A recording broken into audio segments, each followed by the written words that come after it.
राम राम राम राम राम राम राम राम राम नारायण नारायण। संबंध पहले श्लोक से 17वें श्लोक तक क्षेत्र, ज्ञान और ज्ञेय का जो वर्णन हुआ है, अब आगे के 18वें श्लोक में फल सहित उसका उपसंहार करते हैं। एते क्षेत्रं तथा ज्ञानम् ज्ञेयं चोक्तं समासतः मद्भक्त एतद्विज्ञाय मद्भावायोपपद्यते। इस प्रकार क्षेत्र, ज्ञान और ज्ञेय को संक्षेप से कहा गया।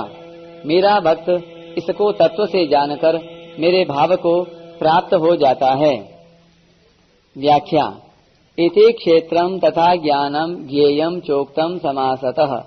इसी अध्याय के 5वें और 6ठे श्लोक में जिसका वर्णन किया गया है वह क्षेत्र है।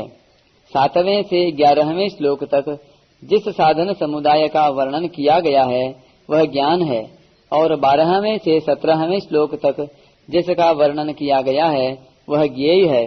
इस तरह मैंने क्षेत्र, ज्ञान और ज्ञेय का संक्षेप से वर्णन किया है।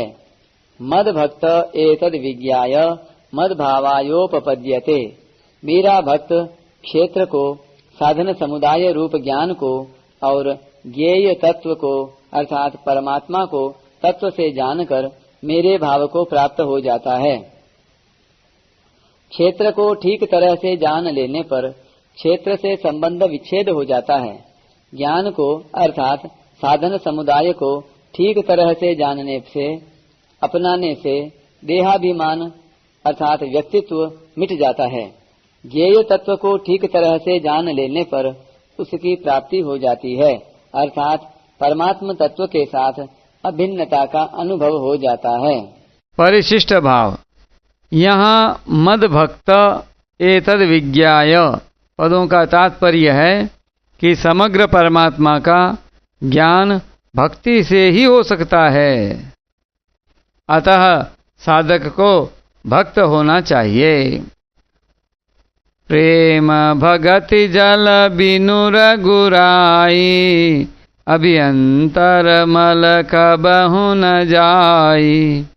इस श्लोक में आए मद्भावायोपपद्यते पद को गीता में कई प्रकार से कहा गया है, जैसे मद्भावमागताः, मम साधर्म्यमागताः, मद्भावम सोऽधिगच्छति।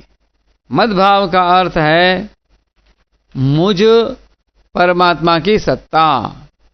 यह सिद्धांत है कि सत्ता एक ही होती है, दो नहीं होती। भगवान ने गीता में ज्ञान और भक्ति दोनों में ही अपने भाव की प्राप्ति बताई है।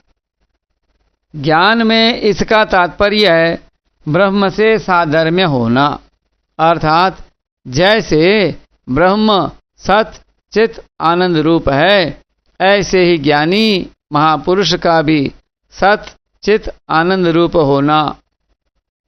भक्ति में इसका तात्पर्य है भक्त की भगवान के साथ आत्मीयता अर्थात अभिन्नता होना।